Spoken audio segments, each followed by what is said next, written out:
So my disease is Marfan syndrome, and this is my patient's pedigree who has it. Marfan syndrome is a connective tissue disorder caused by a mutation in the FBN1 gene. This causes connective tissue disorders, deficiencies, and some symptoms include tall, lanky structures, longer limbs, hyperflexibility, and potential aortic and heart enlargements, as well as retina dislocations. Now, the pedigree. This is my patient, and we're gonna start by giving the genotypes of all the people without it.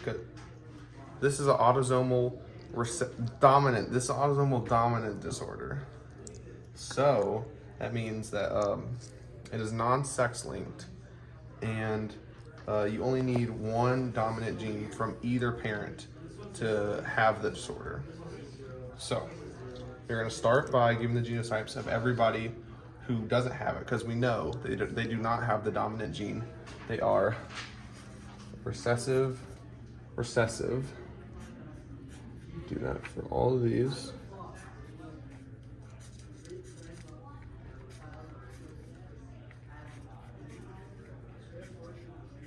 I will be doing my genotypes with T's. So all the blank ones get two little t's, meaning recessive. They do not have the disorder. Now, I'm going to start with it's the great grandfather. How do we know what he has? So we see that he is obviously infected, meaning he has at least one big T. How do we figure out this other one? So let's look at his kids, because we don't know his parents.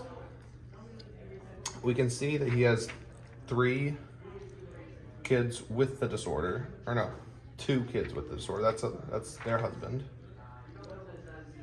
And his daughter, one of his daughters, does not have the disorder. That means she got a little T from mom.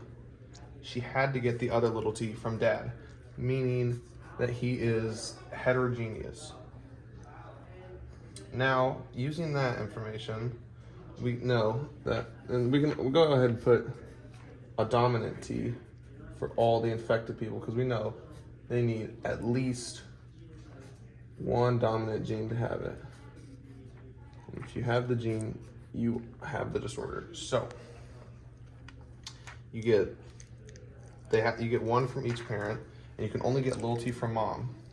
So that means that these kids right here they got the big T from dad, and they had to get the other little t from mom.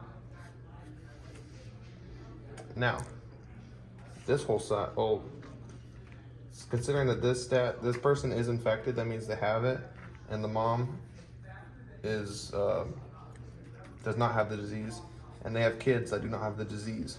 That means, and we figured out from this that he is heterozygous. That means he also has to be heterozygous. And then over on this side, we figured out that he is heterozygous, and these people have a kid that is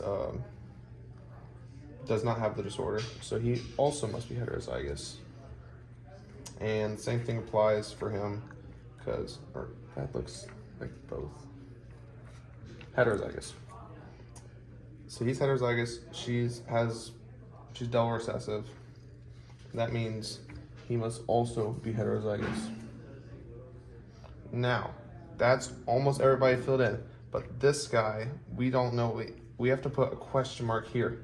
There's no way to figure out what his genotype is for sure. We know he has at least one big T because he has the disorder, but he married into the family, so they don't have kids, so we can't base it off them. We also can't base it off his parents because we don't know them. So we must leave him with a question mark.